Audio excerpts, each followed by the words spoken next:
It was a bit of a rocky start, I'm not gonna lie, and it was also a rocky end. This one was a huge game changer. Hey everyone, welcome back to my channel. I'm Leandra the TBR0, and this is my wrap up for May and June.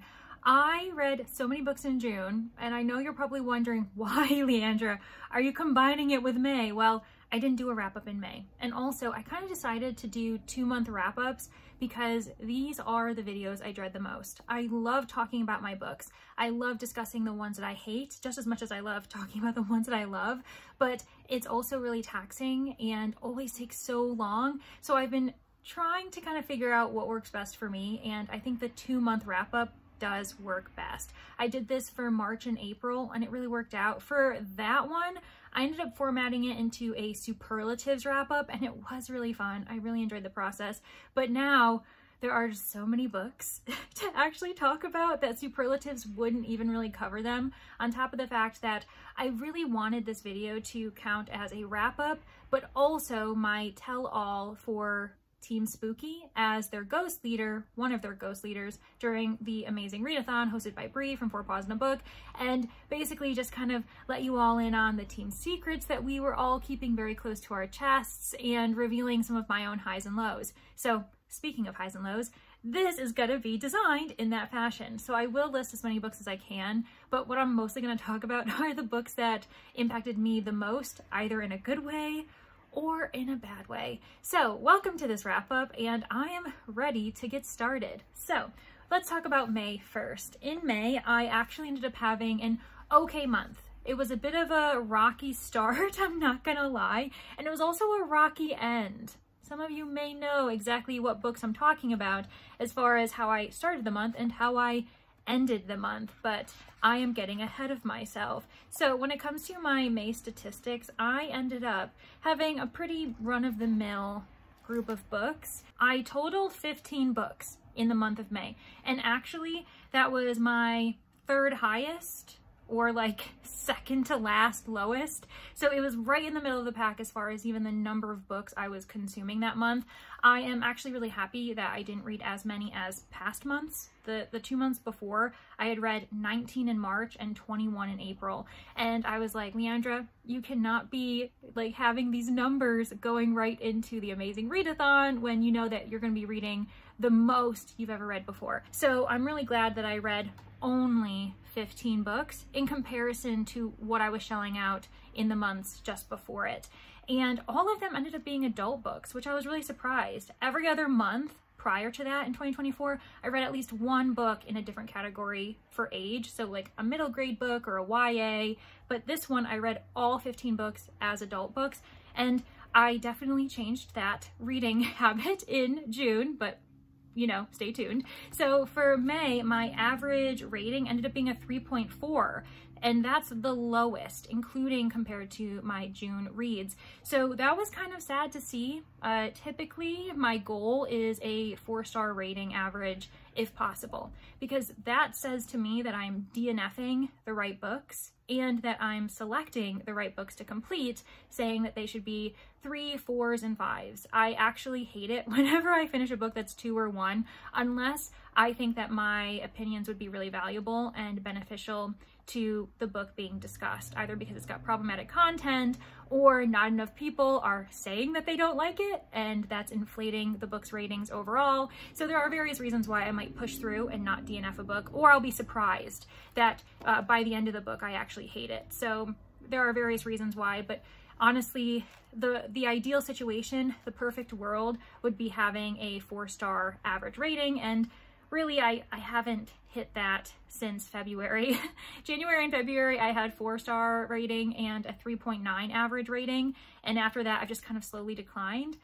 That's not great, but anywho, so with May. Anyways, the books I ended up reading in May include Flawless. I gave this 2 stars. I started the month with that, as well as Heartless, the 2nd book in this Chestnut Spring series. I ended the month with this. So like I said, I opened and closed May in really horrible situations. Flawless does get a 2-star from me. Heartless gets a 0.25. If you're interested in knowing why I loathe this series with all of my heart, there is going to be a video coming out soon. So stay tuned for that. I also ended up reading Glass Hotel, and I don't have it with me. It's off on my shelf somewhere. I forgot to grab it, but I buddy read this with Laura, and that definitely was one of my highs of the month. I gave the book 5 stars. It was really great to return to an author that I read twice before, and it's a companion novel to the other 2 I read. So Station 11, Glass Hotel, and Sea of Tranquility, all 3 by this author, are very different in genre. Station 11 is dystopian. We have Glass Hotel, which is a bit more general literary fiction. And then there is Sea of Tranquility, which follows this futuristic sci-fi time travel narrative. But the reason why they're companions to one another, and you can read them separately as standalones as they are, but they have many characters that overlap, and it's really fun to read each book and realize how one character that's a main character in one novel ends up being a secondary character, or just like passing ships in the night. So it's really fun, and I was really lucky to be reading it with book lover Laura, because she also had read all 3 at this point with me when we finished Glass Hotel. So we had some really excellent discussions, and that was one of my highs for the month for sure. So it was nice to pair that with the lowest of the lows. So pretty cool. I also ended up reading The Pale House Devil. This was an audiobook. It was super quick, and it was my first experience with Richard Kadri. And what's really interesting is, because I had such a good time with it, I gave it 4.25 stars. It's a haunted house, but more with like kind of creature feature kind of energy, not necessarily a haunting paranormal activity kind of situation. I had such a good time that I finally took the leap to try The Dead Take the A Train, which was recommended to me by Danny Dabbles. She really enjoyed it. And what was really fascinating is I had also read a book by Cassandra Khaw, and The Dead Take the A Train is a dual writing project. It was written by Richard Kadri and Cassandra Khaw, and I actually was hesitant to read this book because I had only had previous experience with Khaw, and their writing is fine. I can see how very literary and dark and gothic it is, but that's not really my thing. So when I tried Richard Kadri, I was like, how did they write a novel together? I'm so interested. And I would argue that the writing style fits Richard Kadri's writing far more than Khaw, at least compared to the 2 books I've read, one by each author. And I think that's why I liked The Dead Take the A Train. I gave it 4 stars. It did feel a bit YA fanfiction-y as far as the love interest between the queer couple. Loved the representation. I loved the dark humor and the oddities surrounding this New York City that is just filled with monsters. But yeah, there were times where I was like, okay, we're getting a little bit too into the YA feels with this like random romance that didn't really need to happen. It's very gory. There was a lot of explicit body horror on the page, so just be aware of that. I also ended up having 2 other duds like right around this time, and I was like, why am I having such a polarized experience? Like every other book I'm having a great time and a horrible time, and that usually doesn't happen. Usually it's clustered, I feel like, and I would be interested to know all of your thoughts in the comments about that. I feel like I have, you know, 3 or 4 great books in a row, and then suddenly I have this like weird dry spell where everything sucks. But this was up and down, and man, oh man, my heart was like racing every time I tried a book, because I was like, I don't know what's gonna happen. But the 2 duds in a row ended up being The Busybody by Kemper Donovan.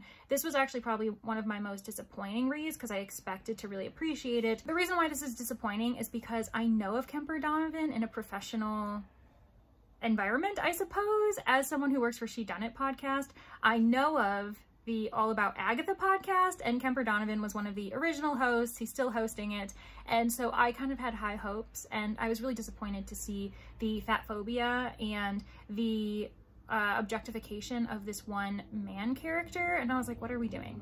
Why is this here? So that ended up getting 2 stars from me. Annihilation, that was a book I have in my bullet journal that I gave it 3 stars, and I think that's very generous, especially knowing the publication history of this trilogy that's now randomly, for a decade later, we're getting a 4th book. What is happening? But it looks like books 1, 2, and 3 were all published in the same year. I don't really understand why. In that case, you should have just given us a chunky sci-fi narrative, because so many people, especially Coda, you know, our booktube bestie of the internet, really emphasized that you have to read all 3 before you can judge it. And I was like, okay, but like, why wouldn't it all be published together as like an omnibus? Because it doesn't make sense to me that this one book by itself can be appreciated by anyone. It's really nonsensical and just tiring. It is exhaustive, and I would actually probably give it 2 stars today, but I was being generous that day and I decided to give it 3. We're going to continue the series because we are, you know, willing to try the hype. Danny, myself, and maybe Beatrice from Beatrice's Book Nook. I don't know. There's been discussions of there being a 3-person buddy read when we continue the series. So I would totally do that because I love those 2 to death. Then I ended up reading Murder on the Links, and this one is a Poirot novel. I ended up reading it for work actually because the She Done It podcast is doing this book club where every once in a while, every 2 months or so, there is an episode dedicated to one of the Green Penguin crime classics, and this was one of them. And it was a really fun episode to edit and kind of like work with in the production sense for Caroline and her guest. And I hadn't read it before. So I was like, I want to read this before I actually like go through the transcript and like proofread everything. And I'm glad I did. It was a solid 3 stars. It was totally fine. And it's actually the reason why I think Annihilation doesn't deserve 3 stars, because I'm like, yeah, this is an easy read. I really appreciate Poirot and I was fine with it just being like a meh narrative. Whereas Annihilation, I was like, I was really going through the trenches trying to finish that book. So might have to change my rating on that one. I also ended up reading Black Plumes. I have it somewhere because that's another kind of very old classic detective fiction paperback that I read, and that was a 3-star for me too. It was fine. I would definitely try more of Marjorie Allingham again, but yeah, like a lot of meh reads you will see, which is why I probably should be highlighting the highs and lows a little bit more, but this is my first time, so we're kind of going on the seat of our pants here. Station Eternity, that was a sci-fi mystery that I really wanted to try by Marla Furdy, and I gave that 4 stars. It was fun, it was fine. I want to continue the series because I did find it really light, and I can tell that the author appreciated detective fiction as like a very kind of classical mystery genre, so I had a lot of fun with that. The Foldcroft Ghost I gave 4 stars. If you're interested in hearing my thoughts about that one, as well as At First Bite and Small Miracles, then I actually did all 3 of those books for a vlog. It was my Meet the Booktuber episode 5. I was highlighting Brie from 4 Paws in a Book, so if you're watching this waiting for my like tell-all Team Spooky kind of discussion, then you obviously also want to pause and consider watching that vlog if you haven't, in honor of Brie, because it was a really interesting vlog and she did give me a couple books outside of my comfort zone. Some worked, some didn't. But yeah, check that out. Legends and Lattes, I think that this one was actually a big surprise for me. I gave it 5 stars, mostly on vibes. Now, do I think it deserves 5 stars on like storyline and technical structure? No, I probably would more so give it like a 4.25 or a 4.5, but like at the time it was so comforting and I'm just really glad it exists. I can see so many people vibing with this and like just leaving it feeling so cozy and just in such a warm, lovely place. So I was like, you know what, this deserves a 5. I'm gonna give it 5. So there we are. That was a high because I was definitely getting FOMO, but I was also like kind of getting like a little bit of fear of like hating it as well. Faux he, I think I called it one time, but that was a part of Battle of the Booktubers and it was recommended to me by one of the competitors in my round. If you're also interested in watching that, I'll make sure that the playlist is linked below just to see how my competitors did as well. And then I ended up reading Rivers of London. This was one of my lows as well, and I think I was being generous in giving this 3 stars too, because I really did like the narrative structure. I found the mystery really fascinating. The setting is urban fantasy, it's in London, but what's really frustrating is the amount of sexism and just like objectification of women in every single freaking chapter by the narrator. And so I think upon, you know, re-examination, I probably give that 2 stars too. Oh my gosh, I'm like re-rating these as I go. That's not a great sign. Obviously their shelf life did not last very long. Those things freaking expired. At First Bite, I ended up giving that 3.5 stars. I was actually pleasantly surprised because romance has not been hitting for me, as you know. And then I ended up DNFing Murder Road by Simone St. James very early on. I've learned that author is someone I just can't. There was a moment where a character was like talking about how far-fetched this was. Like really, you think X, Y, Z and all this stuff happened? Like that's crazy. And I'm like, yeah, that is crazy. Why am I reading this? Like even the characters are like saying that this is kind of ridiculous. So I listened to Simone St. James and put the book down. Then Small Miracles. This is just my pride and joy at this point. I adore it so much. I ended up buying a copy. I think I was like maybe 10-15% in the ebook I was reading, and I was like, this is a book that gives me life. I want to read more by this author because it was so lovely and heartwarming, and just so much like humor was put into this. I really can't express how much I loved it. I really enjoyed the balance of real life mundane issues and also some really crucial discussions of relationships, of taking care of yourself and how we can take care of ourselves by sometimes putting ourselves first, you know, doing some sins while also doing some good deeds, and just having it all even out, because to lean one way or the other too far doesn't make a happy life. It really hit. It was so good. Oh my God. One of my favorite books of the year already. Loved it. And yeah, that was so great to read and then follow it with this trash. So yeah, again, like I said, ups and downs, but definitely my highs of the month were Legends and Lattes, Small Miracles, and we had The Glass Hotel. Those were my 3 5-stars. Of course, they're highs. And then my lows were Chestnut Springs, but like in reality, now that I'm reflecting upon it, Rivers of London and Annihilation, both of those actually probably deserve 2 stars from me, because they were a struggle. Like I actually struggled with those 2 books, and that really sucked. But you know, on to maybe greener pastures, because it's time to talk about June. And I read 54 books that month. I know, I'm nuts. Yes, you heard me right. I read 54 books, and the way that the categorization worked was that 17 of them were middle grade, 5 were YA, and 32 were adult. So most of the books I read were adult, but I read about half as many middle grade as I did adult. So I clearly leaned on middle grade, but that's because this was a race. You had to read as quickly as possible, as much as you could, and I just found middle grade to be a really easy way to do that for me. Now, my average rating ended up being a 3.6 overall, and that is slightly higher than May, but it's still not hitting my goal of 4-star ratings overall.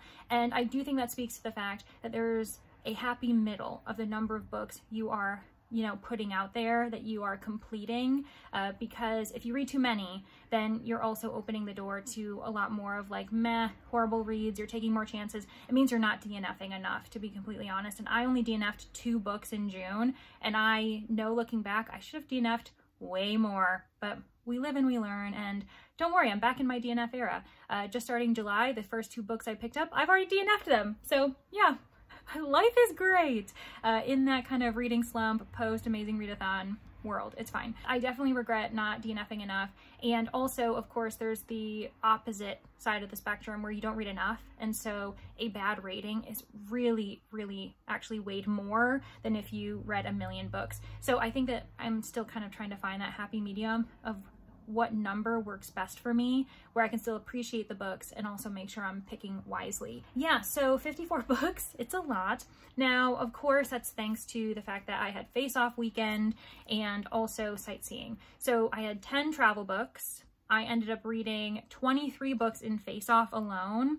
So that in itself, those 2 things, the travel books, because we had 10 cities, and then the face-off, takes away 33 books that I read out of 54.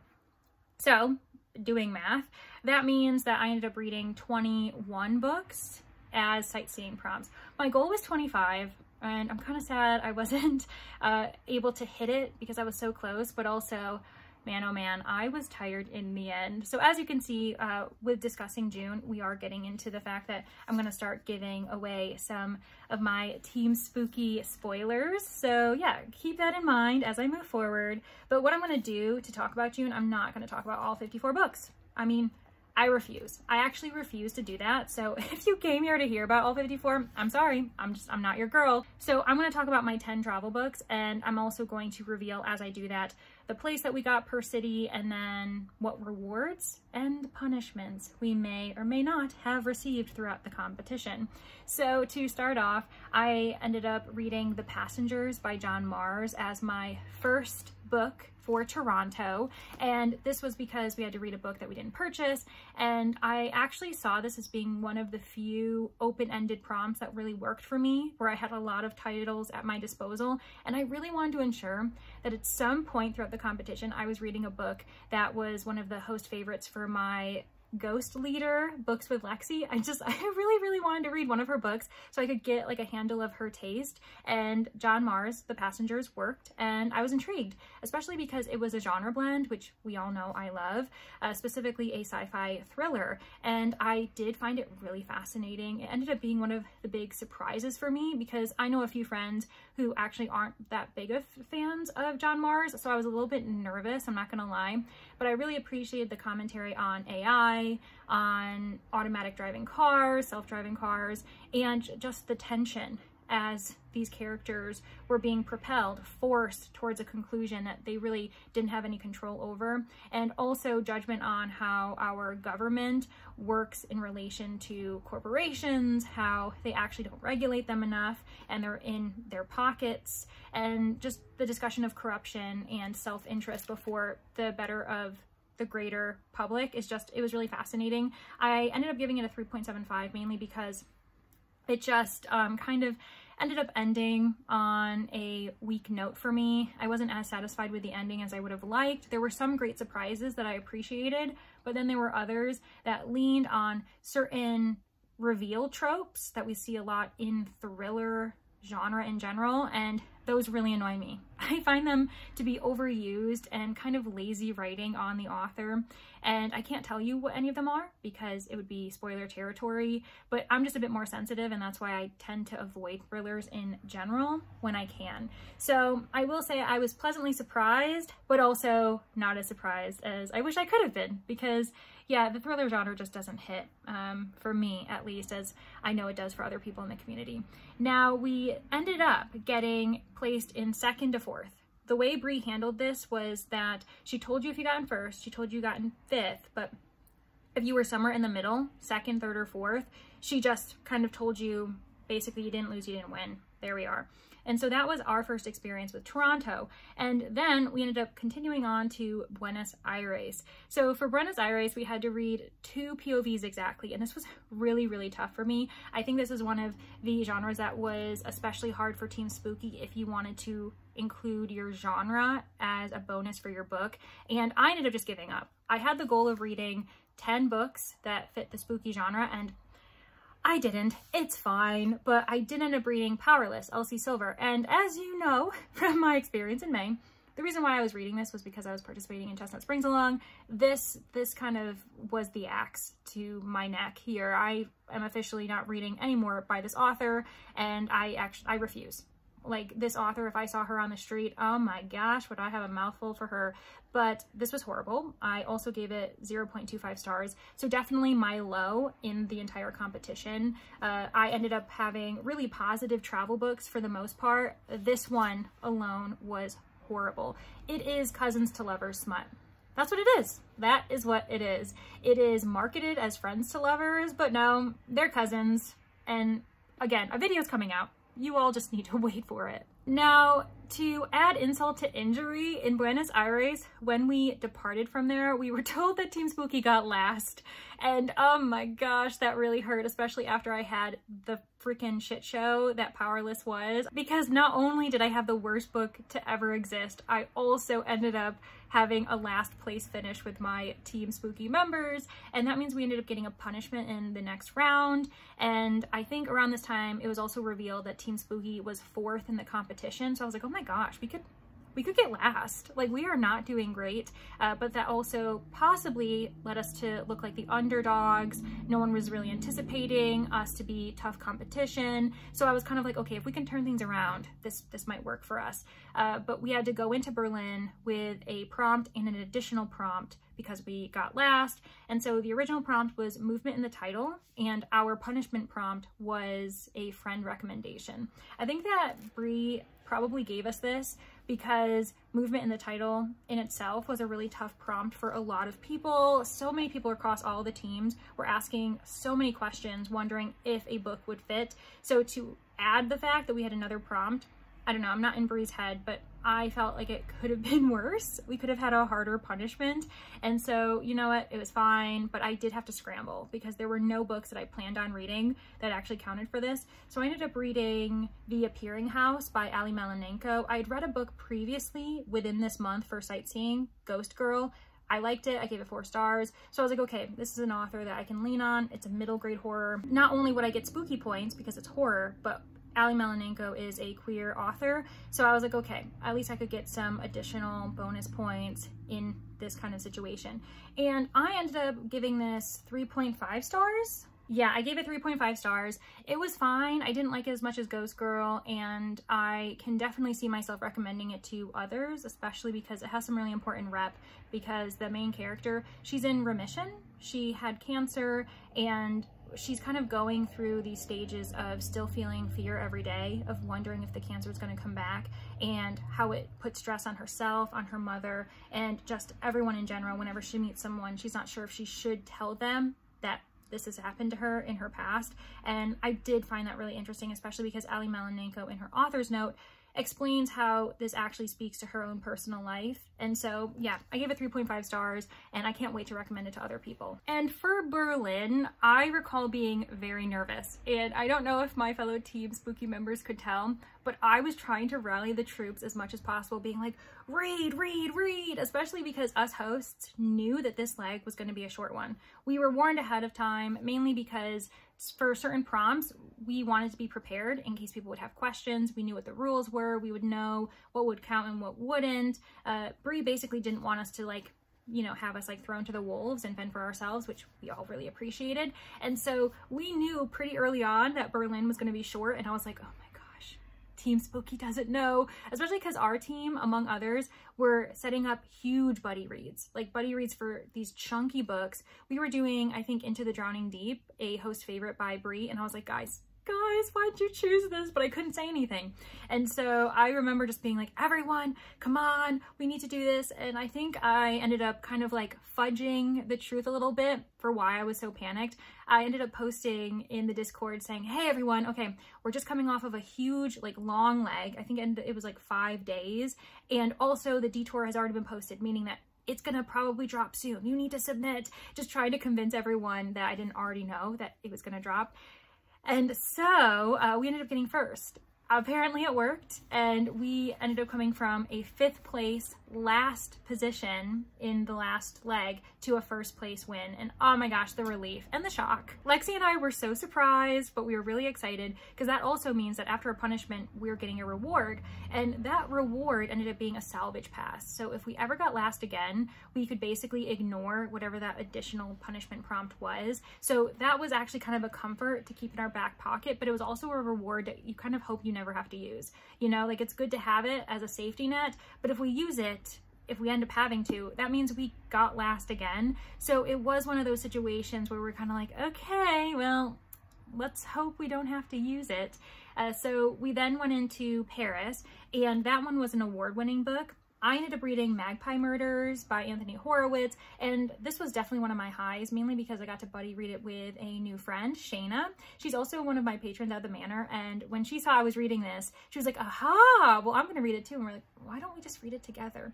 And because we were on a time crunch, it really ended up being her binging it one day and then me binging it the next day, and then us kind of, you know, conferring and comparing notes. And I ended up giving this a 4.25 stars. Actually, I was really surprised. This is one of my big surprises of the month, because this is a book that's been on my shelves for so long, and I've just been really intimidated and worried that I'm gonna hate it. But I also really wanted to watch the BBC adaptation, so I finally can, but I also can continue the series because I did have fun. I really liked the metafictional atmosphere, all of the references to Golden Age detective fiction. You can tell that Anthony Horowitz respects, or at least has researched, the genre, because there are so many references not only to well-known characters or authors, but to structural tropes and other themes. And I was like eating this up. It was really fun. The book within the book was also great. So yeah, I'm gonna give it 4.25 stars, and just the relief. And this was my 2nd biggest book after Powerless.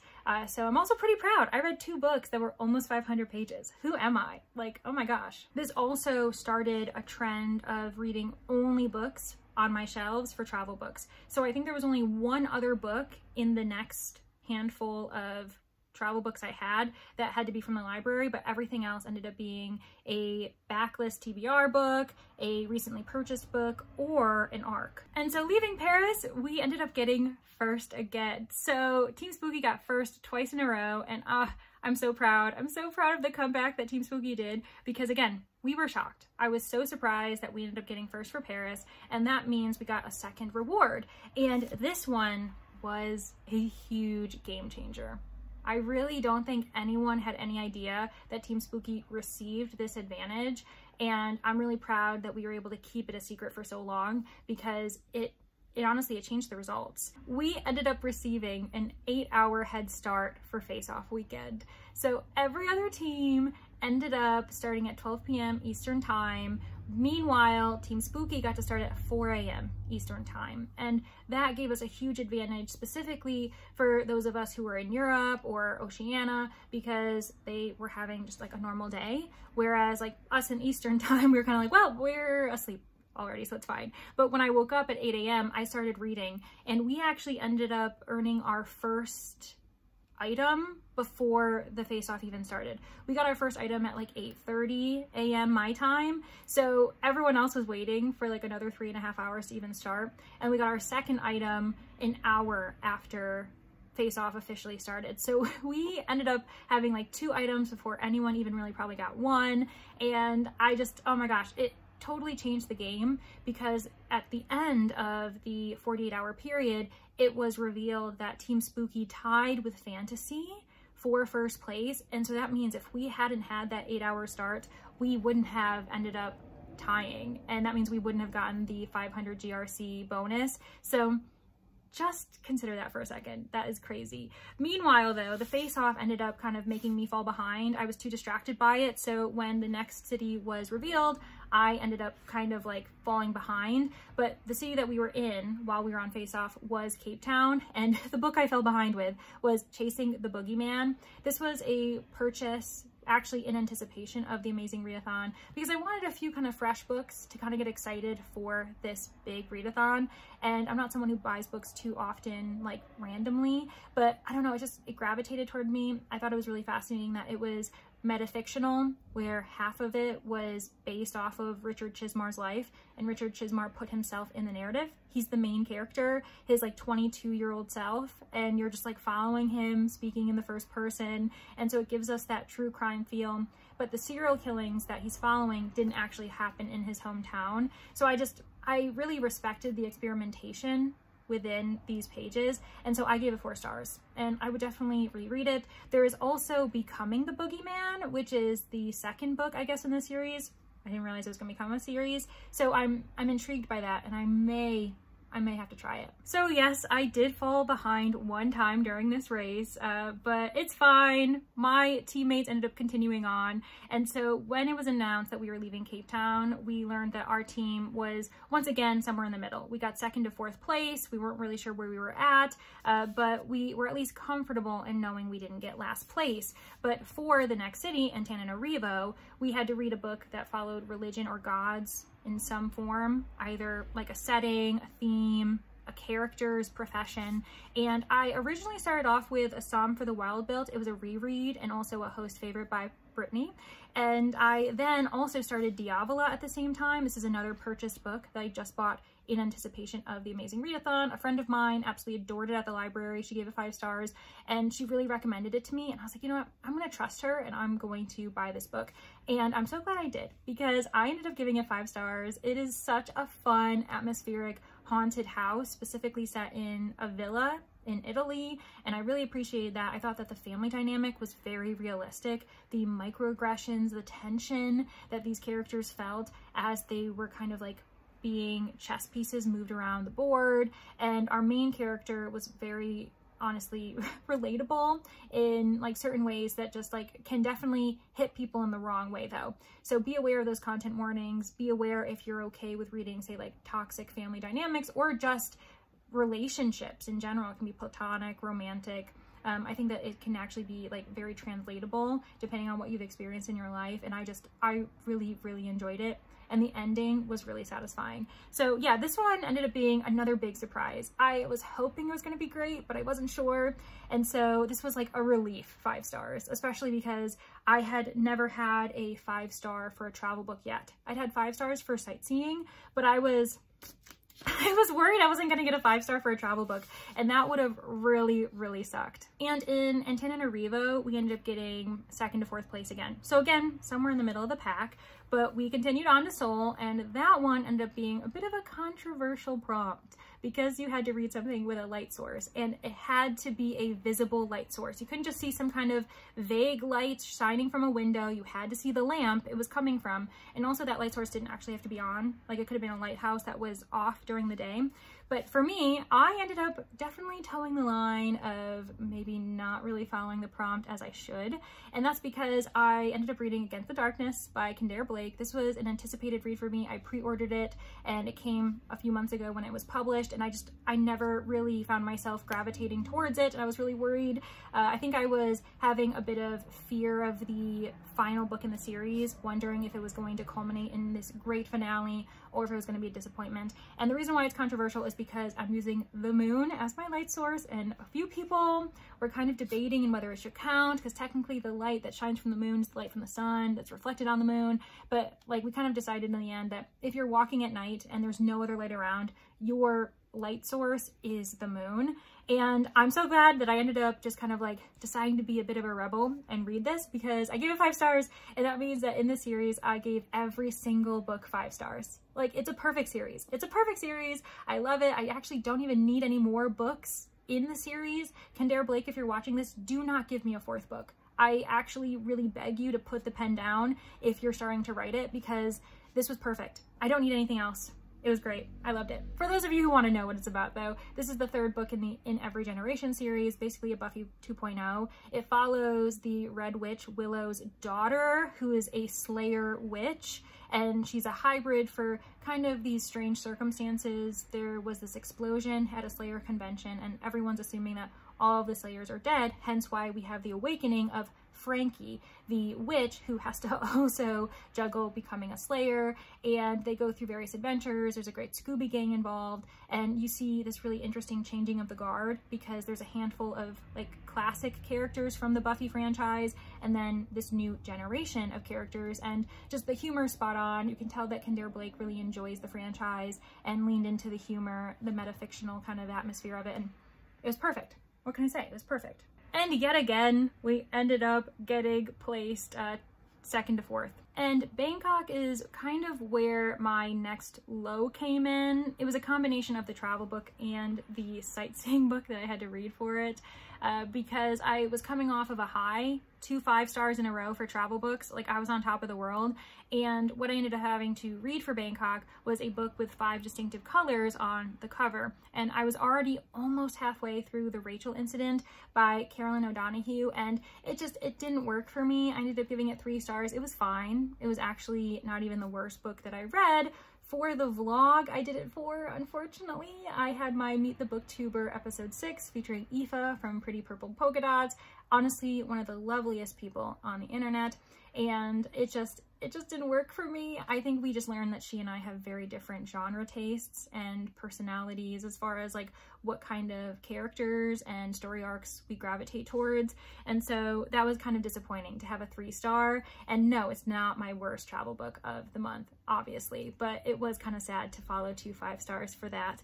With that said though, compared to my other experience where I had my lowest rated travel book on top of the fact getting last, when I came in with my Rachel Incident rating of 3 stars, we won that race. We ended up winning the leg for Bangkok. So that was our 3rd win overall in the competition. So out of 8 city proms so far, we ended up winning 3 of them. Pretty cool, I would say. Our bonus for that, our reward, was that we were guaranteed in the next round to have a producer who was reading to benefit us. Throughout the competition, every single leg, we were assigned a different producer, and that producer could benefit you or they could be sabotaging you.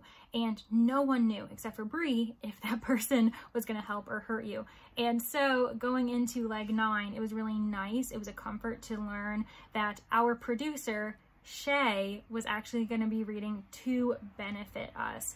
And I think that might have made us lower our guard we may have not been reading as much as we could have, kind of just feeling really good about ourselves. Bree was reading for us that leg too, which was really exciting. What I ended up reading in Auckland was Water on the Cover. So I read A High Tide Murder by Emily George. Now, this was an arc that was sent to me at the beginning of the year, and it came out somewhere around March. Yeah, February, March, and it's the second book in the Cannabis Cafe Cozy Mystery series. I gave the first book 4 stars, and I ended up giving this one 3, but it wasn't as disappointing as the Rachel incident because this was a comfortable 3.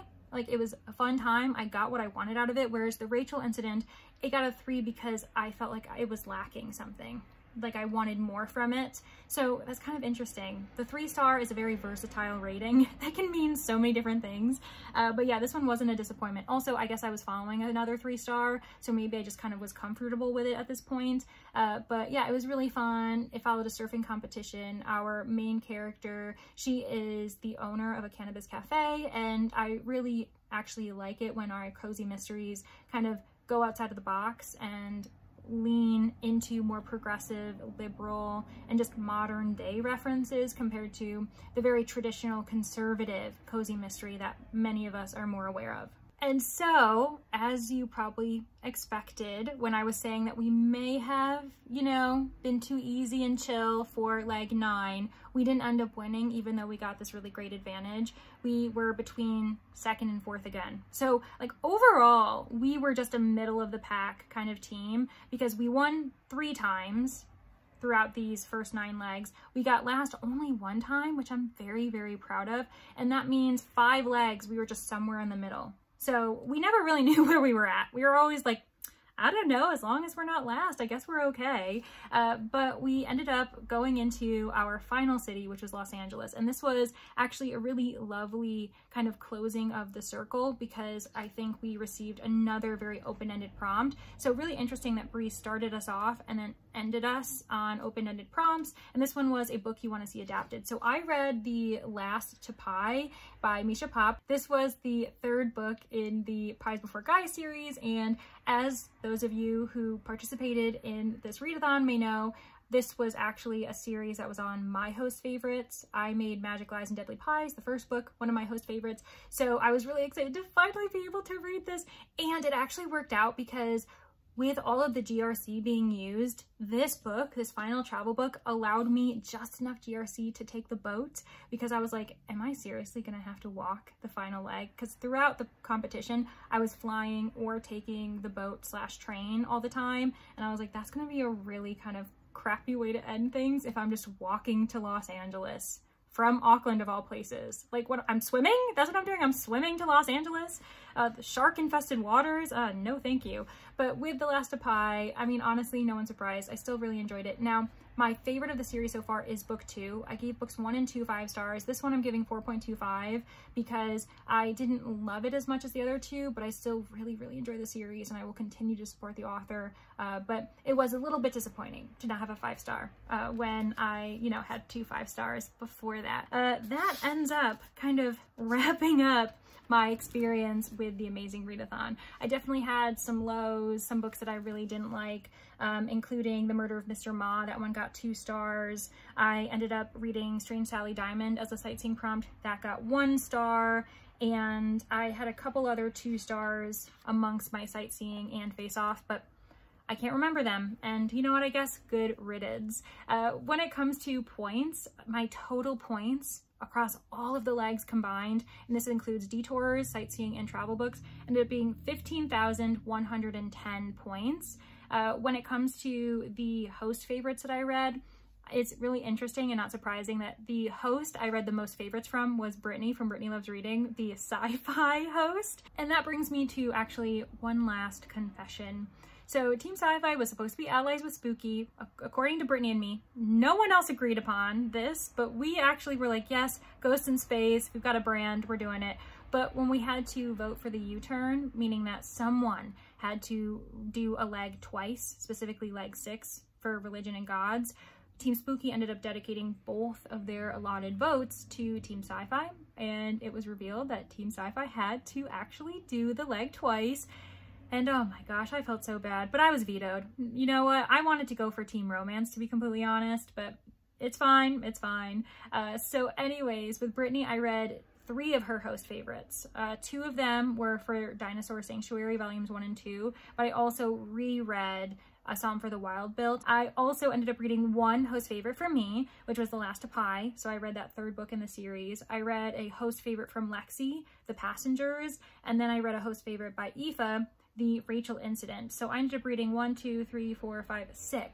host favorites, and half of them were from Brittany. So thanks, Brittany, I appreciate you. But on that note, I talked for much longer than I planned. No one's surprised, and I really am pretty proud of the number of books I've read this year. It's really crazy to think that in May and in June I read 15 and 54 books, meaning that I read 69 books in 2 months. That's just crazy. I'm kind of sad I didn't read 1 more so I could round it out to 70. Thank you so much for getting to the end, watching me talk about my ups, my downs, and all arounds. And let me know what team you are on, and if you feel comfortable, maybe divulge some of your own team secrets. I would be very interested to know. I also need to make sure I pause to thank my patrons at the Manor.